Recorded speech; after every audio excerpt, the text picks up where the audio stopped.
Before we start, hit that subscribe to support Battleground Archive. And let me know in the comments where you're watching from. My name is Daniel Hayes. I won't tell you my exact location or where I'm recording this from. The only thing I will tell you is that I served in U.S. military intelligence for 11 years. I spent much of that time analyzing things that don't officially exist, reviewing unrecorded footage, and writing reports kept at a level of secrecy that most generals would never see. I've been inside facilities that don't appear on any map. I've read documents that would make your head spin. I saw things that made me question whether the reality we live in is truly real. But nothing, absolutely nothing, prepared me for what happened in September 2019. That month, I learned that everything I thought I knew about this world, physics, what is possible and impossible, was a carefully constructed ignorance designed to prevent people like you and me from panicking. I know what you're thinking right now. You're thinking this is just another guy on the internet claiming he saw UFOs or worked at some secret base. And honestly, I don't blame you for being skeptical. I would be too if I were in your position. But I need you to understand something. I wasn't some low-level analyst pushing papers in a basement. I was Captain Daniel Hayes, Pentagon Advanced Aerospace Threat Identification Program, AATIP. You might have heard of it. It was the program that got leaked to the New York Times in 2017, the one that made everyone realize the government had been studying UFOs for years. What the newspapers didn't tell you is that AATIP was just the tip of the iceberg. What the newspapers didn't tell you is that we had an entire division focused on one specific location, a 512-acre ranch in northeastern Utah that had been generating anomalous phenomena for decades, a place the locals called Skinwalker Ranch. So when I tell you that what I experienced on that property fundamentally broke my understanding of reality, I need you to take that seriously. I'm not prone to hallucinations. I don't do drugs. I barely even drink anymore, not since I got back from that place. The thing is, I've been sitting on this story for over 5 years now.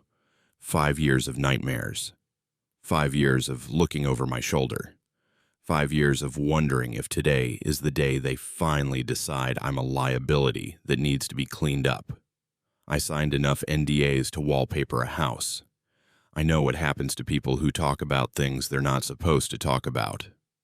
But here's what changed my mind about staying quiet. 3 weeks ago, I saw something on the news. A story about increased UAP activity over military installations in the western United States. The footage they showed, the triangular craft, the erratic movements, the way they seemed to phase in and out of visibility. I recognize those patterns.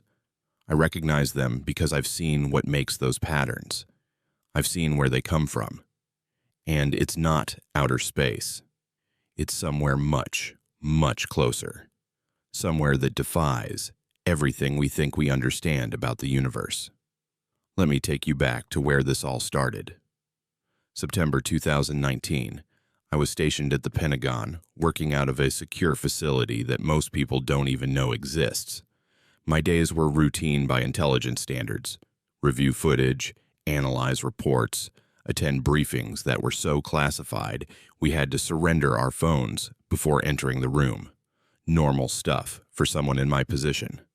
I had no idea that my entire understanding of reality was about to get torn apart. My secure phone buzzed at exactly 6:47. I remember the time because I was in the middle of shaving, and I nicked myself when I reached for it. The message was short, just a room number and a time. ASCIF 70900 hours. Mandatory. That was it. No context, no explanation, no indication of what this was about. Now, in my line of work, unexpected briefings weren't unusual. We got pulled into things all the time. But something about this one felt different. SCIF 7 was one of the most restricted rooms in the entire Pentagon complex. I'd been in there exactly twice in my 11-year career, both times for briefings that had given me nightmares for weeks afterward. The security at SCIF-7 was more intense than I'd ever seen it. 3 separate credential checks, a biometric scan that seemed to read my retinas and palm print simultaneously, and before they'd let me through the final door, they made me sign a document I'd never seen before. The language was dense, legal, full of terms and clauses designed to be incomprehensible, but I caught enough to understand what it was really saying. By signing, I was agreeing to never discuss what I was about to learn, see, or experience. I was agreeing that any violation would result in immediate prosecution under laws that weren't part of any public legal code. And buried in paragraph after paragraph of legal language, I found references to indefinite detention and enhanced security measures that made the hair on the back of my neck stand up. I should have walked away. That's what I tell myself now, 5 years later, lying awake at 3 a.m. I should have handed that paper back to the security officer and told them I wasn't interested. But I didn't, because here's the thing about military intelligence. You're trained to follow the thread wherever it leads. You're trained to trust that the classification system exists for good reasons, that the people with higher clearances have information you don't. So I signed the document and walked through that final door. The briefing room was already occupied when I entered. 6 people sat around a long conference table, and I only recognized one of them, Colonel Patricia Reeves, my direct supervisor, a woman I'd worked with for 3 years and respected more than almost anyone I'd ever served under. She gave me a slight nod as I sat down, but her expression was strange. Tight, like she was bracing for something. The others were a mix I couldn't quite categorize. 2 men in civilian clothes who had that particular blandness that intelligence contractors cultivate. A woman in a lab coat with a visitor badge that said Dr. Klein and nothing else. And at the head of the table, a man I'd never seen before, older, maybe 60, with silver hair and eyes that seemed to evaluate everything they looked at with cold precision. He wore no uniform, no identification of any kind, just a dark suit that probably cost more than my car. The man with the silver hair didn't introduce himself, didn't explain who he was or what agency he represented. He simply pressed a button on a remote, and the wall behind him lit up with a satellite image I recognized immediately. Northeastern Utah, the Uinta Basin, a specific 512-acre property that I'd read about in classified files, but never thought I'd actually see in person. Skinwalker Ranch, the man said, his voice flat and clinical. I assume you're familiar with the public mythology surrounding this location, Captain Hayes. I nodded slowly. Everyone in AATIP knew about Skinwalker Ranch. It was practically legendary in our community. A property where UFO sightings, cattle mutilations, poltergeist activity, and unexplained phenomena had been documented for over 50 years. The previous owners had sold it to a billionaire aerospace entrepreneur in the mid-1990s, and he'd funded a decade of scientific research there before the government got involved. What you don't know, the man continued, clicking through slides that showed topographical maps, geological surveys, and what appeared to be electromagnetic readings, is that the phenomena at this location have been intensifying over the past 18 months. Significantly, the anomaly frequency has increased by approximately 400%. The energy signatures we're detecting are stronger than anything we've recorded in the 70 years we've been monitoring this site. He paused, letting that date sink in. 70 years. That was since 1952, since before most of the technology we were using to study these things even existed. 3 weeks ago, we lost contact with the research team stationed at the property. Standard protocol requires a 72-hour communication blackout before escalation. On day 4, a reconnaissance drone detected thermal signatures in the southern portion of the ranch that don't match any known equipment or personnel patterns. He pulled up another image, thermal imaging of what looked like an open field. Most of it showed the normal greens and blues you'd expect from desert terrain at night. But in the center of the field, there was something else, a shape that pulsed with orange and red, not like a fire, not like any heat source I'd ever seen documented. It was geometric, almost mathematical, like someone had drawn a perfect spiral of thermal energy in the middle of an empty Utah pasture. We believe there has been a significant escalation in anomalous activity. Your team will assess, document, and report. If personnel recovery is possible, that becomes secondary priority. Primary objective is intelligence gathering. I raised my hand. Sir, with respect, this sounds like a search and rescue operation combined with the scientific assessment. Why is military intelligence being assigned? This seems like it should be civilian researchers with maybe a security escort. The room went quiet. I saw the contractors exchange glances with each other.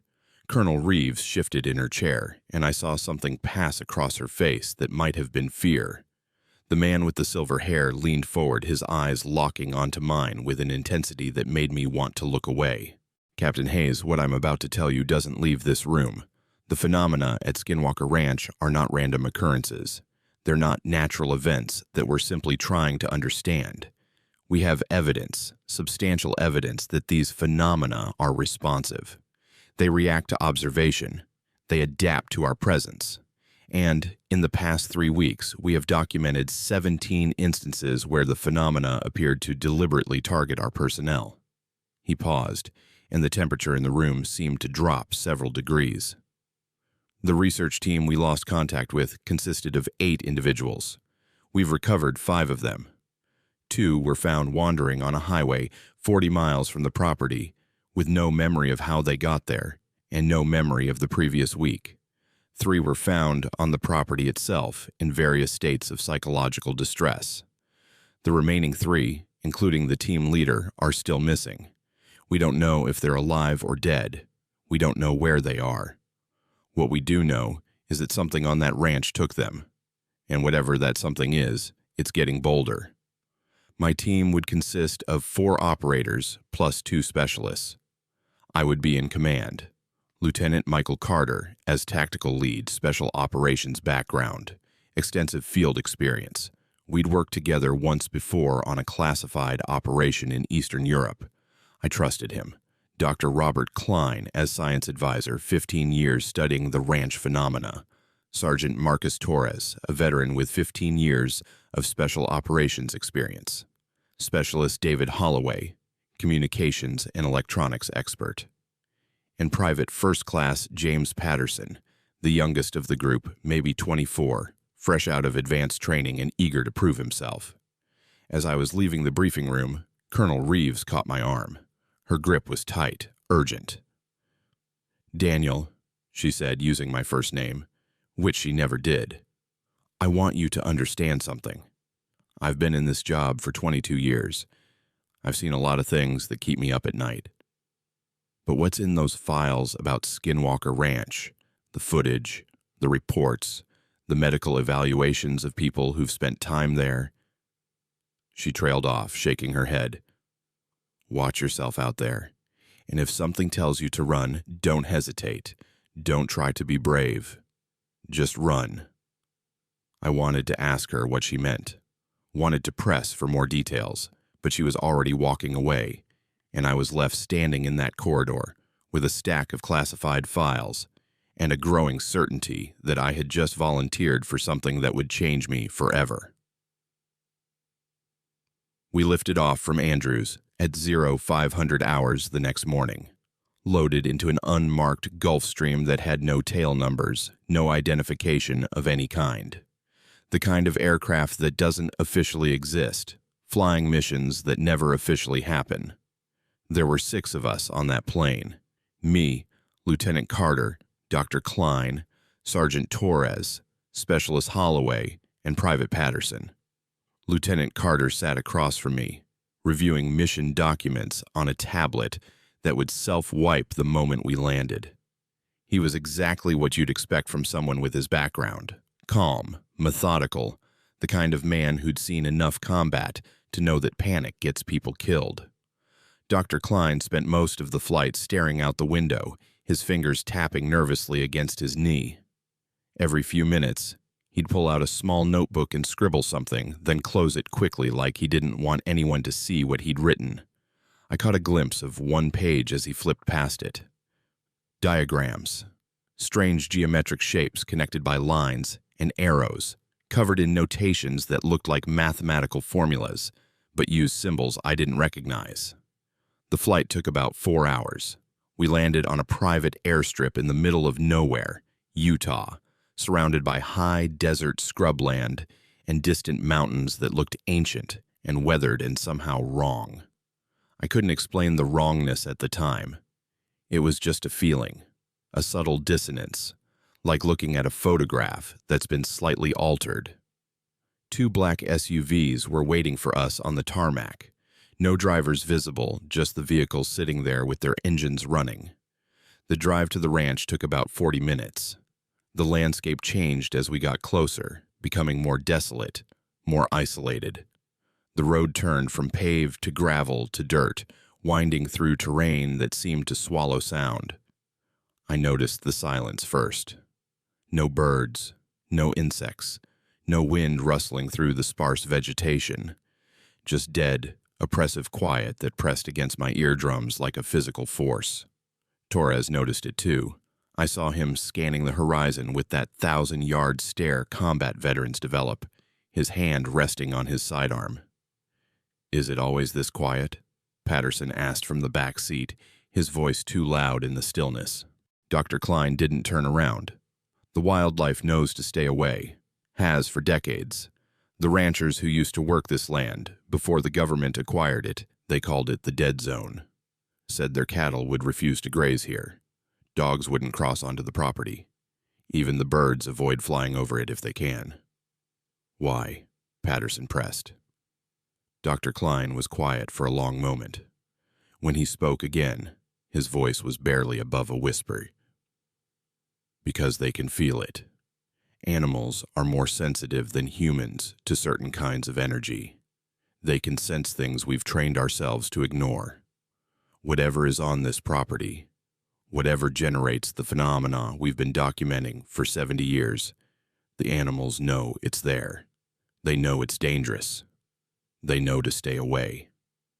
He finally turned around, and I saw something in his eyes that might have been fear or might have been something else entirely, something almost like reverence.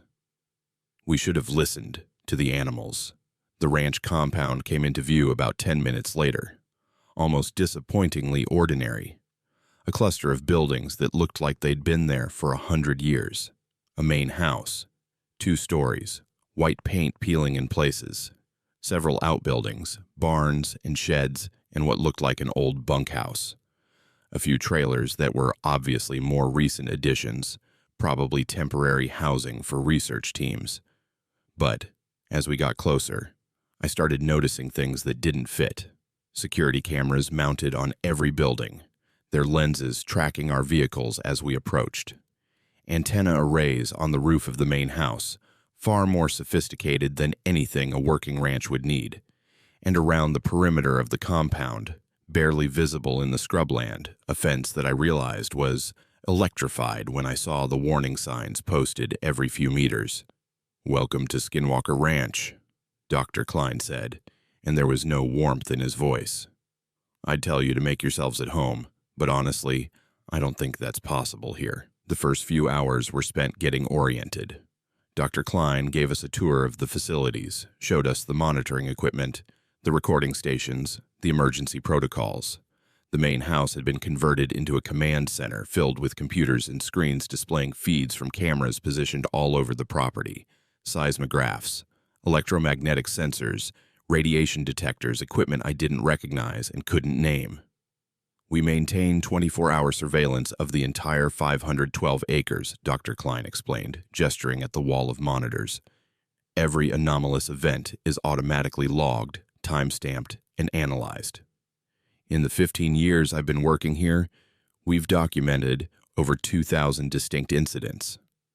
He pulled up a database on one of the computers, rows and rows of entries, each one tagged with dates, times, locations, and brief descriptions. I leaned in to read some of them. September 14th, 2018, 0347 hours, Sector 7. Luminous aerial phenomenon, spherical, approximately 3 meters diameter, observed for 17 minutes before dissipation. October 2nd, 2018, 22:15 hours, Sector 12. Cattle mutilation, third incident this quarter. Surgical precision, no blood at scene. November 19th, 2018, 0112 hours, Sector 3. Portal-type anomaly, estimated diameter 4 meters, duration 43 seconds. Personnel reported auditory phenomena. December 8th, 2018, 14:56 hours, Sector 9. Temporal displacement event, GPS and chronometer malfunction, 47-minute discrepancy unaccounted for. The entries went on, thousands of them, spanning decades. And as I scrolled through, I noticed something that made my blood run cold. The frequency was increasing. In 2017, there had been maybe 50 logged incidents. In 2018, over 100. In the first 8 months of 2019, nearly 300. You see it, Dr. Klein said quietly. The acceleration, it started about 18 months ago. Gradual at first, then faster. And faster, whatever is happening here, whatever force or entity or phenomenon is responsible, it's becoming more active, more present, and more aggressive. Lieutenant Carter spoke up. Dr. Klein, the briefing mentioned missing personnel. 3 members of the previous research team still unaccounted for. What exactly happened to them? Dr. Klein's face went pale. He looked away from the monitors, staring at the wall like he could see something there that the rest of us couldn't. September 12th, 3 days before we lost contact with the compound, the team was conducting a routine survey of Sector 15, the southern portion of the property. It's one of the most active areas. He pulled up a video file on one of the monitors. Night vision footage, green and grainy, showing 3 figures walking through an open field. I could see their equipment, their posture, the professional way they move through the terrain. This is the last footage we have of them. The video played for about 30 seconds. Normal, routine. 3 researchers walking through a field, sweeping the area with handheld sensors. And then something changed. The figures stopped moving, all 3 of them, simultaneously, like someone had pressed pause on a video. The footage flickered, static washing across the screen, and when it cleared, there was something else in the frame. I don't know how to describe what I saw. My brain kept trying to interpret it as something familiar, something I could categorize. But it wasn't. It was a shape, roughly humanoid, but wrong in every proportion, darker than the surrounding night even in the green cast of the night vision. It didn't walk or float or move in any way I could track. It was simply in one place and then it was in another, closer to the 3 frozen researchers. The footage flickered again, more static. And when it cleared this time, the 3 figures were walking. Not running, not fleeing, just walking. Calmly, deliberately, toward the shape, toward the thing that was waiting for them. And then they were gone. All of them. The shape, the researchers, everything.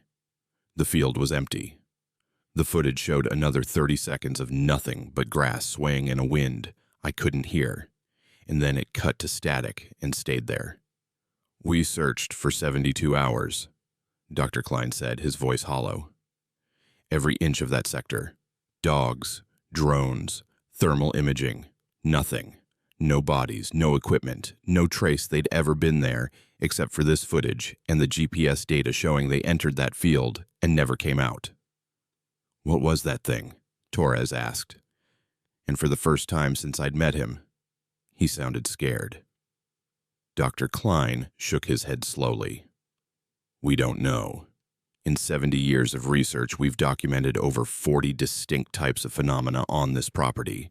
Aerial lights, ground-based energy manifestations, animal mutilations, poltergeist activity, temporal anomalies, but this... He gestured at the blank screen. This is new, something that can take people, something that can make them walk toward it willingly, like they want to go, like they're being called. I asked to see the files. Dr. Klein led us down a hallway to a door that required 3 separate authentication methods: biometric scan, key card, voice recognition. The door was steel, at least 4 inches thick. Behind it was a room filled with filing cabinets, hundreds of them, floor to ceiling, row after row, and on every cabinet, labels, dates, classification markings. This is the physical archive, Dr. Klein said. Every report, every photograph, every piece of evidence collected from this property since 1952. The digital copies are useful, but the originals are here. I pulled open a drawer at random, 1978. Inside were manila folders, dozens of them, each one containing typed reports and photographs and handwritten notes. I picked up the first folder. Incident report, July 14th, 1978. Location, Sector 7. Summary. At approximately 0230 hours, monitoring equipment detected a significant electromagnetic anomaly. Research team was dispatched to investigate. Upon arrival, team observed a luminous phenomenon approximately 15 meters in diameter, hovering approximately 3 meters above ground level. Dr. Morrison attempted to approach for closer observation. At approximately 0247 hours, Dr. Morrison reported feeling drawn toward the phenomenon and had to be physically restrained. During the struggle, Dr. Morrison spoke several phrases in an unidentified language. Audio recording attached. Phenomenon dissipated at 0251 hours. Dr. Morrison has no memory of the incident, and buried deeper in the files, I found a folder marked Project Interface, 1987 to 1994, an attempt to establish two-way communication with the phenomena using electromagnetic signals, mathematical sequences, and human mediums. The first page was a casualty list, 17 names. 11 of them were marked deceased. 3 were marked institutionalized. 2 were marked whereabouts unknown. 1 was marked terminated with prejudice. The project was shut down after the final incident in 1994, Dr. Klein said quietly. Whatever is on this property, whatever intelligence is behind these phenomena, it doesn't want to communicate with us. Not in any way we'd recognize as communication. And when we tried to make contact, it answered.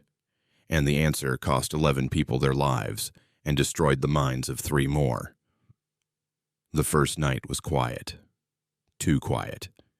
We set up a rotating watch schedule, 4 hours on, 8 hours off.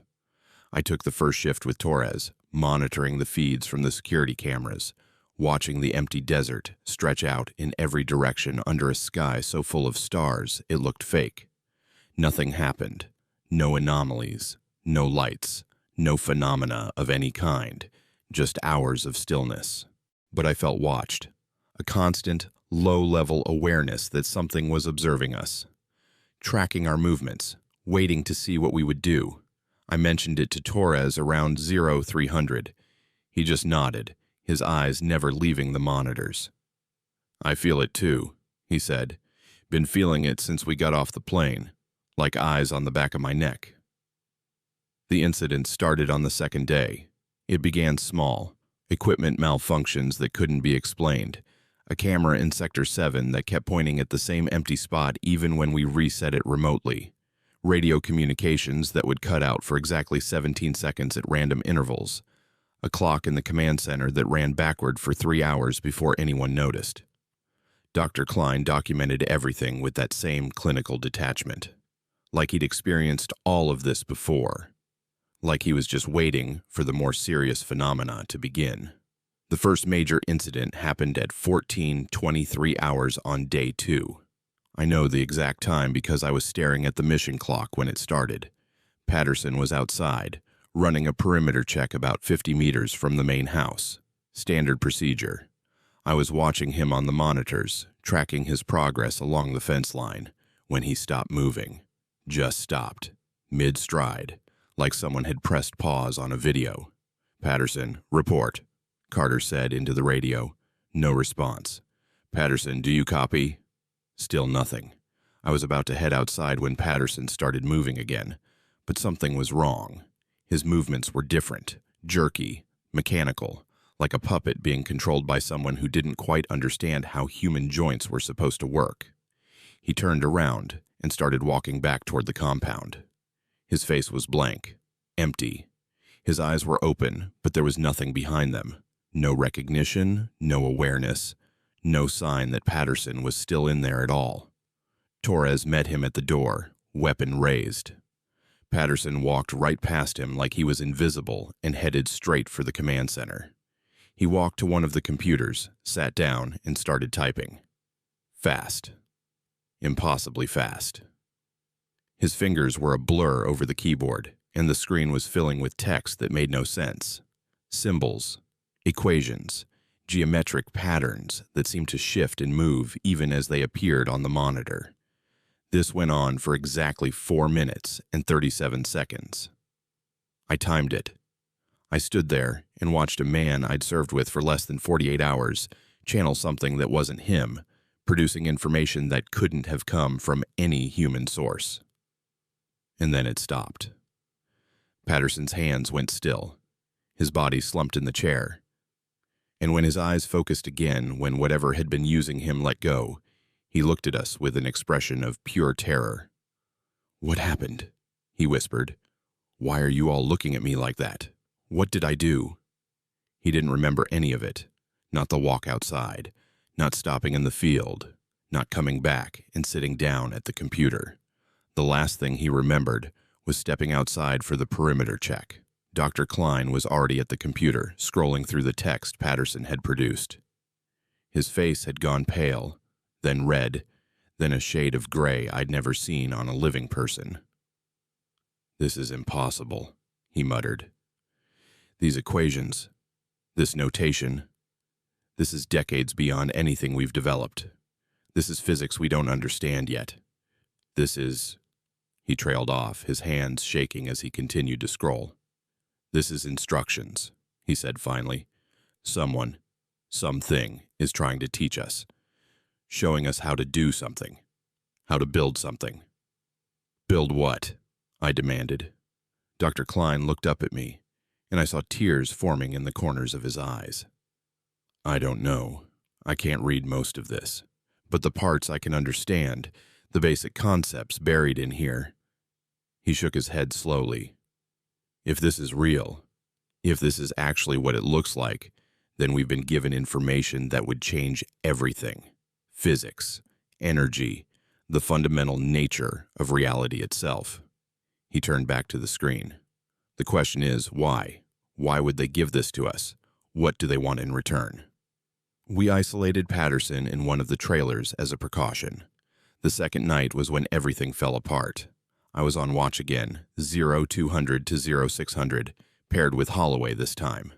The equipment had been acting up all evening. Static on the radios, flickering monitors, but nothing serious. Nothing that prepared us for what happened next. At 0347 hours,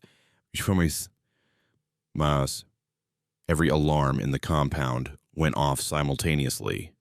Electromagnetic sensors, motion detectors, radiation monitors, everything screaming at once, a cacophony of warnings that made it impossible to think.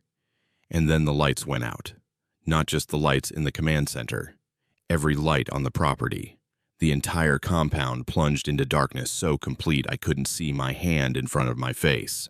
"Night vision," Carter's voice, somewhere to my left.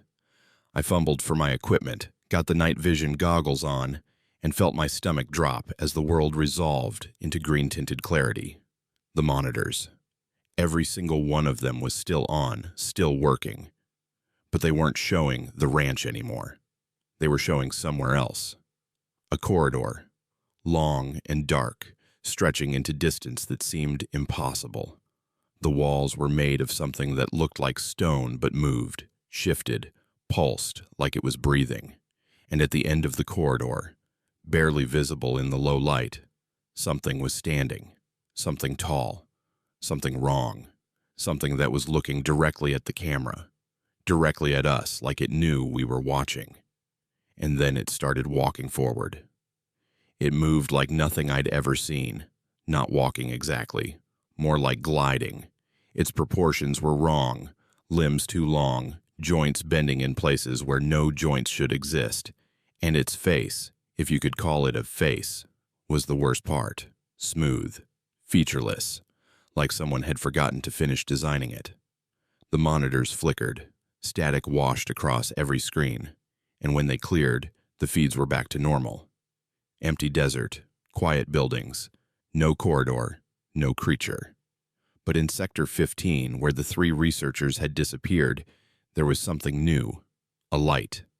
Not like the aerial phenomena in the reports. Something different. A vertical slit of luminescence, maybe 3 meters tall, hanging in the air above the empty field. It pulsed slowly, rhythmically, like a heartbeat. "What the hell is that?" Torres whispered. Dr. Klein was at his station, fingers flying over the keyboard. "It's an aperture," he said, and his voice was shaking. "A gateway. The legends call it a doorway between worlds. We've theorized about their existence for decades, but we've never actually seen one form." "Where does it go?" Carter asked. Dr. Klein turned to look at us. "Everywhere. Nowhere. I don't know. The mathematics suggest it's a fold in space-time. It could lead to another location on Earth, another time, another dimension entirely, or somewhere we don't have words for." The portal pulsed again, and this time something came through. Just for a second. A shape that was there and then wasn't, moving too fast for the cameras to capture clearly. But I saw enough. Whatever had been walking toward us through those corridors on the monitors was now here, on the property, in our world. And it was coming for us. "Full lockdown," I ordered. "Everyone into the main house. No one goes outside. No one." We gathered in the command center. All 6 of us. Torres and Carter with weapons drawn, covering the doors and windows. Holloway trying to restore full power to the building. Dr. Klein muttering equations under his breath. Patterson sitting in the corner, arms wrapped around his knees, rocking slowly back and forth. The power came back at 0412 hours. All systems nominal. Patterson was gone. No one saw him leave. No one heard the door open. One moment he was in the corner rocking and muttering to himself. The next moment, his space was empty. Like he'd never been there at all. I checked the camera feeds, rewound the footage, and I watched, my blood turning to ice as Patterson stood up, walked to the door, opened it, and stepped outside. His movements were smooth, calm, deliberate. He walked across the compound, through the gate in the perimeter fence, and out into the desert, toward Sector 15, toward the portal. The footage showed him reaching the field at 0408 hours, showed him walking directly toward the glowing aperture without hesitation, without looking back, showed him reaching out, his hand disappearing into the light like it was passing through water. And then he stepped through, and he was gone. The portal closed behind him. One moment it was there, pulsing and luminous, and the next it simply wasn't. Just empty desert, empty night, empty everything. Private First Class James Patterson, 24 years old, had walked into something that shouldn't exist and vanished from the face of the earth. The extraction team arrived at 1400 hours. I don't know who called them. I didn't. Carter didn't. As far as I could tell, none of us had made any communication with the outside world since the incident. But they knew. Somehow, they always knew. 3 helicopters, unmarked, no tail numbers, filled with personnel in black uniforms who didn't speak, didn't make eye contact, just swept through the compound, collecting equipment, files, anything that might document what had happened. Dr. Klein tried to argue with them, tried to explain that we needed more time, that the phenomena were still active, that this was the most significant event in the history of the program. They ignored him, packed him into one of the helicopters, and flew him away. Lieutenant Carter was taken separately. I saw them leading him to a vehicle, saw him glance back at me, and then he was gone too. Torres and Holloway were put on the second helicopter. I was the last one left. The man who came for me was the silver-haired man from the briefing room. Captain Hayes, you'll come with me. The debriefing lasted 3 days. Same questions, over and over. What did you see? What did it show you? What do you remember about the phenomena? Did you feel any compulsion to approach the portal? Did Patterson say anything before he walked outside? I told them everything. There was no point in lying. They had the footage. They had the sensor data. On the 3rd day, they gave me a choice. Option 1, face court-martial for violations of classification protocols, unauthorized disclosure, failure to maintain operational security. Charges designed to ensure I'd spend the rest of my life in military prison. Option 2, accept early retirement with full benefits, sign the documents they'd prepared, and never speak a word about what I'd experienced to anyone, ever, for the rest of my natural life. I signed. They gave me a cover story, PTSD-related medical discharge. My records were amended, my service history edited, all traces of the Skinwalker Ranch assignment erased from official documentation. Private First Class James Patterson has been officially listed as AWOL for 5 years now. His family thinks he deserted. They'll never know what really happened to him. They'll never know that he walked into a doorway that shouldn't exist and went somewhere our minds can't comprehend. Dr. Robert Klein hasn't published a paper or made a public appearance since 2019. I don't know if he's alive or dead. Lieutenant Michael Carter's service record shows a routine transfer to an administrative position in 2020. But I know people who know people. And the word is that Carter hasn't been seen since the day they put him in that vehicle and drove away from the ranch. And me, I'm here, recording this, knowing that there's a good chance this video will be taken down, that my account will be deleted, that someone in a black suit will show up at my door with questions I don't want to answer. But people deserve to know. They deserve to know that there are places in this country where reality doesn't work the way it's supposed to. Places where things come through from somewhere else. Places where people disappear and never come back. They deserve to know that their government has been studying these phenomena for 70 years and still doesn't understand what they're dealing with. The nightmares started about a week after I got out. Every night, the same thing. I'm back in that command center, watching the monitors as they show somewhere else. That corridor, that shape walking toward us. And every night, in the dream, it gets a little closer, a little clearer, like something is still trying to reach me, even now, even from hundreds of miles away. I started researching, carefully. The kind of research that uses cache and burner phones and VPN connections routed through countries that don't cooperate with American intelligence. I found stories, not just about Skinwalker Ranch, but about other places, other facilities, other government programs studying phenomena that couldn't be explained. Accounts from people who'd had experiences like mine, who'd seen things they couldn't describe, who'd lost colleagues to forces they didn't understand. And I found the cover-ups, the official explanations that didn't make sense, the missing person cases that were quietly closed, the research programs that were discontinued right as they started making real discoveries. The government knows. That's what I've come to understand in the years since Utah. They know these things exist. They know these places are real. They've been studying them for decades, trying to understand them, trying to find ways to use them. But they can't control them. Not really. And when things go wrong, when people disappear, when phenomena become too active or too dangerous, they do what they've always done. They bury it. They silence the witnesses. They pretend it never happened. 3 months ago, I saw something that made me finally decide to record this. A news report about unexplained seismic activity in the Uinta Basin. Scientists couldn't figure out what was causing it. The tremors were too deep, too rhythmic, almost like something was moving down there. and I recognized the pattern. I recognized it because I've seen what makes those patterns. I felt them through the soles of my boots while standing on that ranch, waiting for something to emerge from the darkness. Whatever is happening at Skinwalker Ranch, it's not stopping. It's accelerating. The doorways are opening more frequently. The phenomena are becoming more aggressive.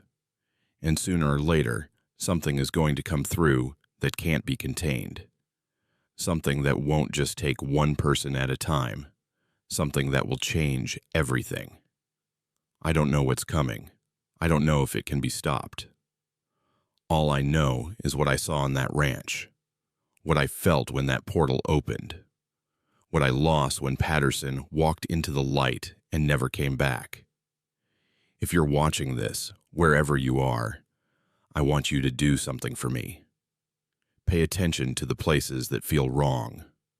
The locations where equipment malfunctions for no reason. The areas where animals won't go. The spots on the map that indigenous cultures have always said were sacred or forbidden. Those places are real. The things that live there are real. And the doorways are opening. Something is changing. Something is coming. And when it finally arrives, when the doorways open wide enough for it to step through in force, I don't think any amount of classified programs or government cover-ups will matter. So watch the sky. Watch the empty places. Watch the spots where reality feels thin and wrong. The doorways are opening, and sooner or later, something is going to walk through and stay. Sweet dreams, everyone. And remember, they've been watching us for a very, very long time. They were here before the first humans walked this continent. They'll be here long after we're gone. And some of them, in places like Skinwalker Ranch, in places scattered across this planet that we're not supposed to know about. They're not content to just watch anymore. They're reaching out. They're testing the barriers. They're learning how to bring us to them. Patterson walked through that doorway 5 years ago. Sometimes, late at night, I wonder if he's still alive somewhere on the other side. Still walking. Still being used.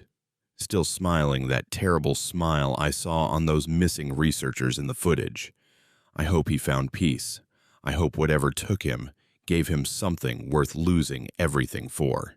But I don't believe it. Watch the doorways. They're opening everywhere now.